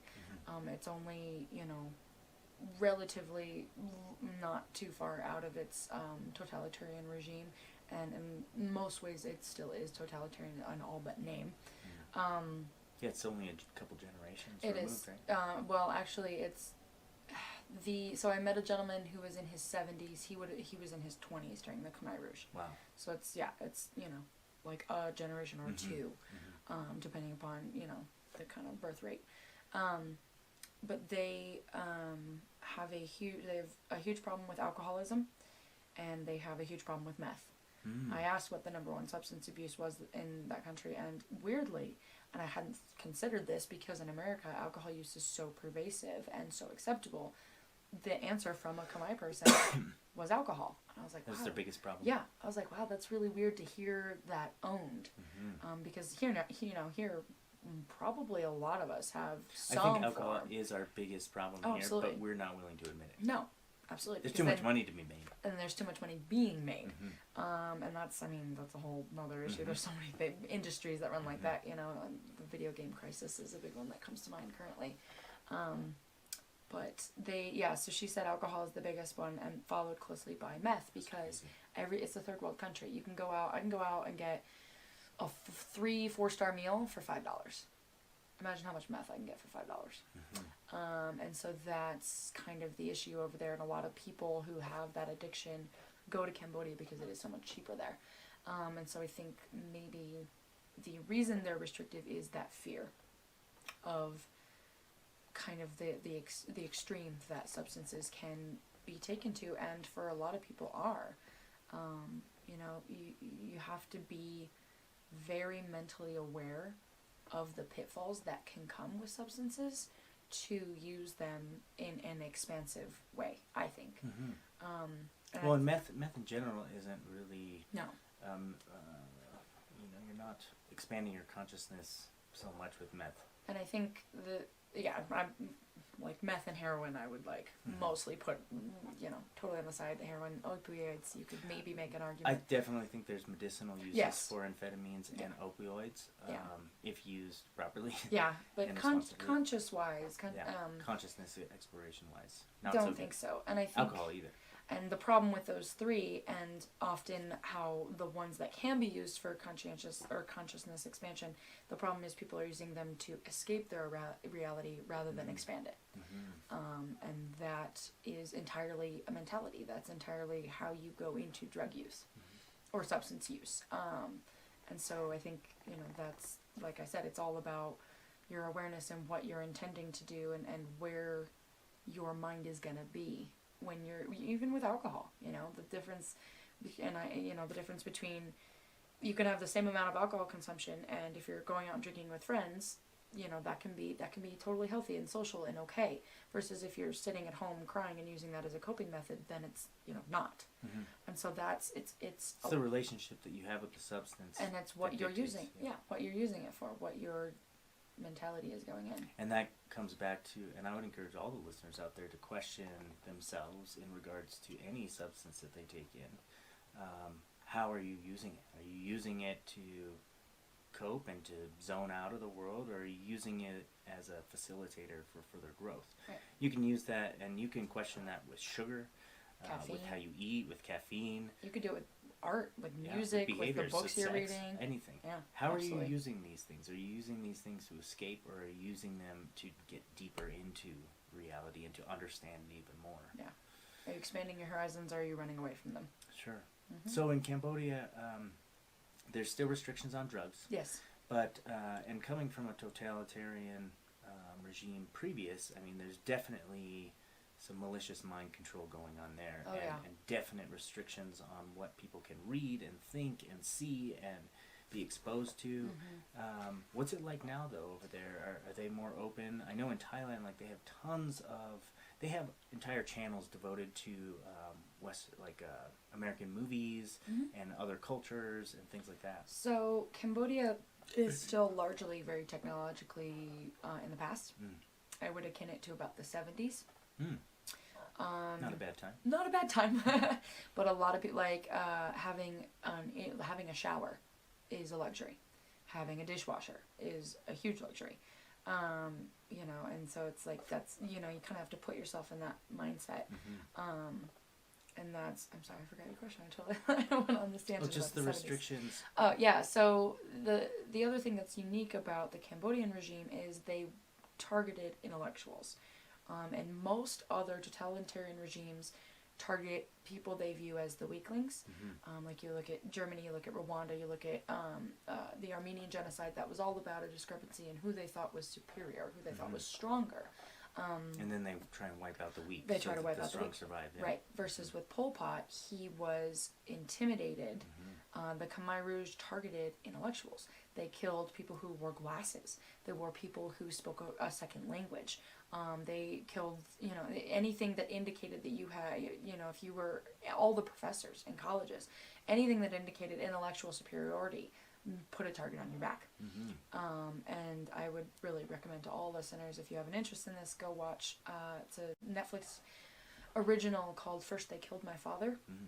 It's directed by Angelina Jolie, who has two Khmer children. Two of her children she's adopted are Cambodian. And it's from the perspective of a 6-year-old girl right at the rise of the Khmer Rouge. And it follows her around and kind of walks through the steps of how the oppression progressed. And one of the scenes is her father is being interrogated and harassed by a military official. And the military official is trying to speak to him in French to get him to give himself away. Because if you spoke a second language and you weren't with them, you were against them. And so that's this whole very stressful scene where the father is like trying to pretend in Khmer that he doesn't know what this guy is saying in French, even though he speaks French. Mm-hmm. So intentionally dumbing himself down Yes. to save his life. And I spoke with a gentleman, his name was Sewell. He was the 7-year-old gentleman I mentioned. He was fresh out of law school when the Khmer Rouge came, and he said the number one thing you did is pretend you were deaf. Wow. Pretend you couldn't hear them, you couldn't understand them, you couldn't respond to them, because there was no chance of you slipping up and using a word that was too illustrious or saying something that seemed too academic, because they could walk into your home and kill you. Mm-hmm. You said one wrong word and you were dead. And so people would pretend to be deaf. Wow, that's crazy. It was the easiest route. I know that happens elsewhere in the world too. And for someone who's pretty insecure, I think that's a great strategy for a ruler like him, right? Take out all the Anybody above competition, you. right? Yep. I think some of our current leaders use a hybrid-ish approach. Vladimir Putin comes to mind, where he has executed people who have run against him for the presidency. He's executed business leaders who haven't fallen in line with his ideals. Even I'm an American and I'm patriotic through and through, but Love this country. I love this country, but I know some of our leaders have certainly Oh yeah, done things like that. and worse. Yeah, and are still doing them today as we speak. You know. And the reason somebody made a really good comment about the whole Epstein scandal, and they said, well, why? It was actually my dad and a friend of his, and my dad said, why aren't we as a society doing anything about that? We're making memes on Facebook and doing nothing else. And his friend made a really smart comment. He said, because we're fat and happy. You know, we're not being infringed upon, and we're not starving. Those are the things that cause a revolt. Is complete oppression, and hunger, genuine, actual physical hunger. Isn't that what's going on in Hong Kong and things with the protests? Is the repression piece? Yeah, like, absolutely. Society's finally just fed up, and they're finally like, you are infringing on us. Yeah, and we're done. So with the Epstein thing, you know, I see, you know, and I think that's a really blatant example that, you know, most people can say like, oh yeah, that probably happened. He was probably murdered. Likely. Right, but they don't. You know, your point too that we're not doing anything about it. It's because, you know, it's not directly connected to us. Right. It's not infringing, and I almost hate to see what it's going to take. What sort of line needs to be crossed for us to think that way collectively? And I think a lot of the social anxiety most of us who are conscious are picking up on right now is that kind of anticipation. America is basically sitting around wishing a motherfucker would at this point. And I don't know what it's going to be. And I've been saying it for 3 years. For the last 3 years, I've been saying within the next 10 years, we will have a revolution in this country. Of some kind or another. Yes, Maybe not violent. There will be something. Something will happen. A line will be crossed, and there will be a mass protest. There will be a revolution. There will be something within the next 7 years in this country. I'm certain of it. Yeah, I would hope so. Yeah. Well, and you look at, you know, those who don't learn from history, right? Look at the Chilean military coup. Their society was very much... I went down there for 2 weeks last January, and we talked about the military coup, and one of the biggest things they said was the reason it happened was because it happened behind closed doors, and the society was so much more advanced than really everybody around them. They kind of thought they were too good to fail. And that was their downfall. That was their downfall. That's been the downfall of so many different societies. Who else do we know that thinks we're really fucking great? Oh, yeah.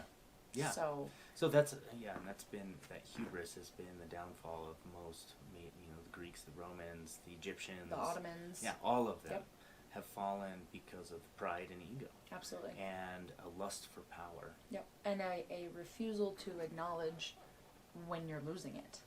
And like, you know, the vast majority of great leaders have fallen because they started losing power, and instead of addressing that, they compensated with oppression.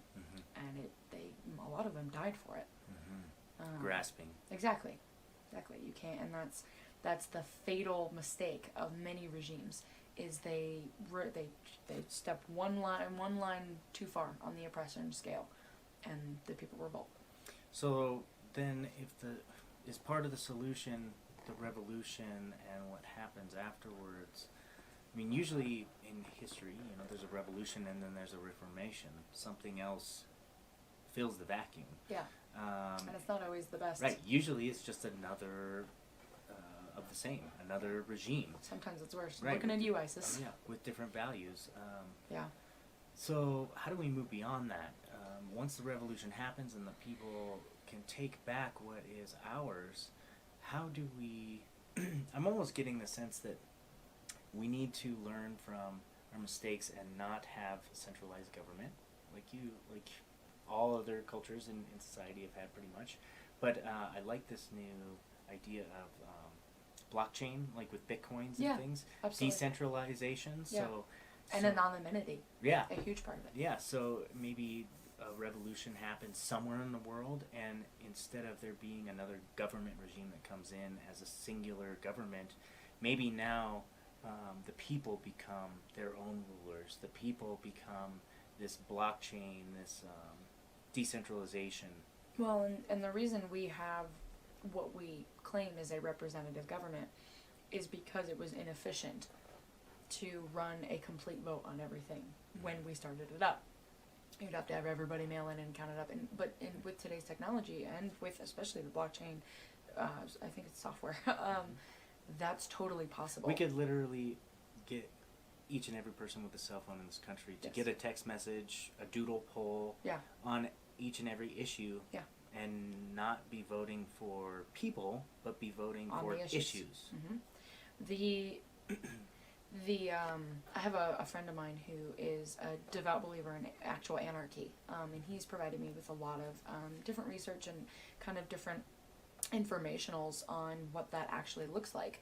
And one of the comments I really liked that somebody made in one of the podcasts he sent me was everybody worries, well, what happens if we don't have a government to regulate things? You know, people are going to get crazy and you know, kill each other, and it won't be a good society. Society will regulate. They will, because when you think about yourself and the vast majority of people you know, we want a nice, polite society. We put the government in power because that was our goal, versus we didn't really need the government because most people want to live that way anyway. It's almost like the people with that argument are discounting their own ability to stop something from happening if they don't agree with it, right? I don't think it's the ability. I think it's they don't want the responsibility. That's true too. I mean, if you see someone, I mean, the average person, if the average person sees somebody robbing a store, their initial desire is not to stop the person, but is to protect their life and do whatever they say. Lay down on the floor and Right. hopefully get out alive. Absolutely. That's not my first thought, No. for sure, and I don't think it is yours either. No. Maybe I'm we're a rare breed, but we go towards danger when other people shy away from it. Well, and I think for me, it's a lot about the safety in numbers argument. Like when I was in elementary school, we did an active shooter drill, and they straight up told us, they said, if all of you can coordinate, there's 30 of you and one of them, you know, in a given classroom. If you all run at them at the same time, yeah, some people are going to get shot. Most people aren't going to die because if 30 people are rushing at you, most people don't have the ability to shoot that well. Like the vast majority, especially an active shooter, probably doesn't have that kind of target ability. And so for me, that's the smart option. That's the viable option, is for everybody to take on the one, because safety in numbers, it makes sense and it works. So I think that's kind of, I don't know, that's where I go with it, versus if we all shy away, that person can do horrible things. Right, even with an anarchist system, like anarchy doesn't mean, I think it's misrepresented as like total chaos. Right, versus But- it just means no government. Yeah, it just means self-regulation. Yeah. Anarchy means you have no need for some external force to regulate you. Like, if someone in your community murders someone else and the community finds out about it, they're going to do something about Yeah. it, and they will. Yeah. They're gonna work to figure out who it was, and they're gonna punish that person. Right. That's our gut instinct. Yeah. And I think, I mean, more and more with the government regulating things, I don't think it should be. Like, if you want to collect rainwater on your property, that's your right. I believe that. If you want to have solar panels, I don't think you should have to report that to the government that you're not using electricity off of their teat. You know, I think there are so many things that, again, the government's putting its thumb in that it just has no fucking business being a part of or being restrictive of. And it's kind of like what you said, it's how much of that are we going to take? Yeah. Something will happen. They'll push it too far. Yeah, and I'm hoping, that's the thing that I'm fighting for the most, I think, through all my work in school and research and things like that, is to free up the availability for people to expand and explore their consciousness and come up with new novel solutions without the restrictions and the law and punishment coming from that. And the brainwashing in the media. Yeah. That is a huge influence. I mean, it was like you were talking about things you take in with substances. I would argue that's a huge one. Yeah. Is we allow ourselves to kind of... That's nutrition too. Yeah. And it's and people are taking in bad. They're eating junk food media. And it's... And they're liking negative things on their Facebook feed, so which they the want it. algorithm will give you more of it. If you want to be outraged, Facebook will more than happily accommodate. That's a perfect technological example of that concept of The Secret, right? Yeah. Whatever you put out there, you're going to get back. Yep. Well, Facebook figured Literally that out. They figured programmed out it. the algorithm. That's crazy. They programmed that into the They system. mathematically established The Secret into the Facebook. Yeah, so whatever you like, you're going to get more Yep. of. Yep. Whatever you pay attention to, you're going to get more of. Whatever you decide is... there's a... I'm sure you're familiar with it. The analogy in the mental health community is having spoons. Have you heard this? So it's you only have so many spoons, and that's your mental energy. And you give spoons away to everything that you're putting mental and emotional energy into, but you only have so many. So there are some days where somebody will say something and I'm upset about it, but I don't have enough spoons to fight about it right now. And I'll say that. I'm like, I don't have enough spoons for this right now. Can we talk later? And I think that goes with the things you intake as well. If you like only things that are going to outrage you on Facebook, you're devoting a lot of that mental energy. You're giving a lot of spoons to something that by and large doesn't have really any true bearance on your life. And it's not going to pay you back. Yeah. You're not getting anything out of it. Right. It's bad nutrition. You're just wasting. You're eating McDonald's. Yeah. Empty carbs. Yeah. There's with no your fun. mind. Yeah. It's fun and it's nice and it tastes good, but you're not getting anything out of it.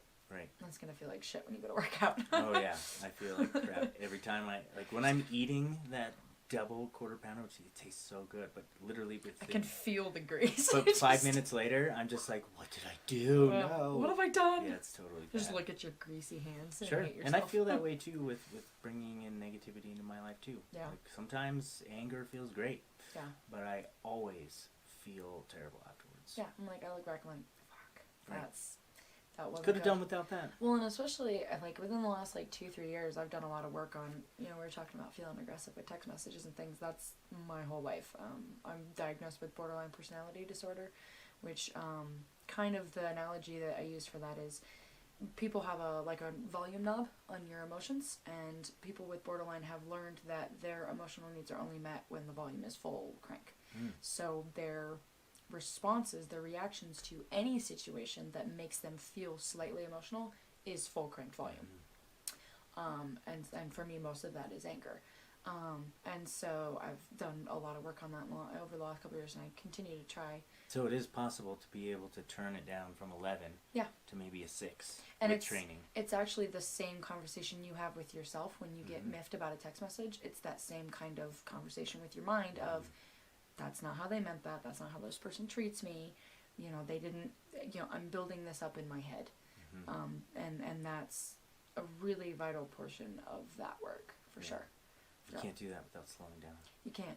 Yeah. And that's the thing is, it's literally cranking the volume. It's like turning it all the way up and snapping your wrist on it, right? You have to learn to not crank the volume to begin with, and then also to figure out where the appropriate volume level is, because it's not, you shouldn't not be turning up your volume at all, because that means you're not going to get your emotional needs met, and that's not okay. So it's step one is resist the urge to crank the volume. Step two, assess where the appropriate volume level is for this situation. And Walk then that through. crank it And then to that crank one. Yeah, no. I think that's a good place for us to end for today. It was an awesome opportunity to have you on the show. It was great. I know we didn't get into Cambodia as much as we would have liked to, but it was still cool to kind of talk about the differences.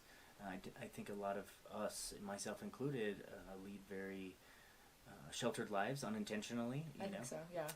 But that's because we're all caught up in our own journey, and also I restrict myself from a lot of news. But But I wanted to thank you for coming on, Autumn. It was awesome. Thanks for having me. This is great. I hope to do it again with you soon, and we'll get into some of these other topics on another podcast. I'm into it. Okay. All right, for all you folks out there listening, make sure that you are questioning yourself in everything you do. Question your values, your morals, your belief systems, your patterns. Try and discern what is yours and what is someone else's, and let go of the things that no longer serve you. Till next time, this is Shane with Conversations with the Mind. Peace. That was great. Yeah. Conversations with the Mind podcast is sponsored by mindops.com. You can find us at www.mind-ops.com.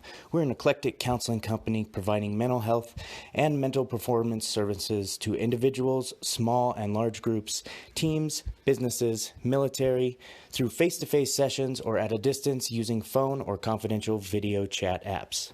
We bring a unique Buddhist Western lens and specialize in general psychotherapy for all mental difficulties, sport and performance psychology for performance enhancement, addiction counseling for any maladaptive or destructive habits, and psychedelic integration therapy to make the most from your visionary medicine work.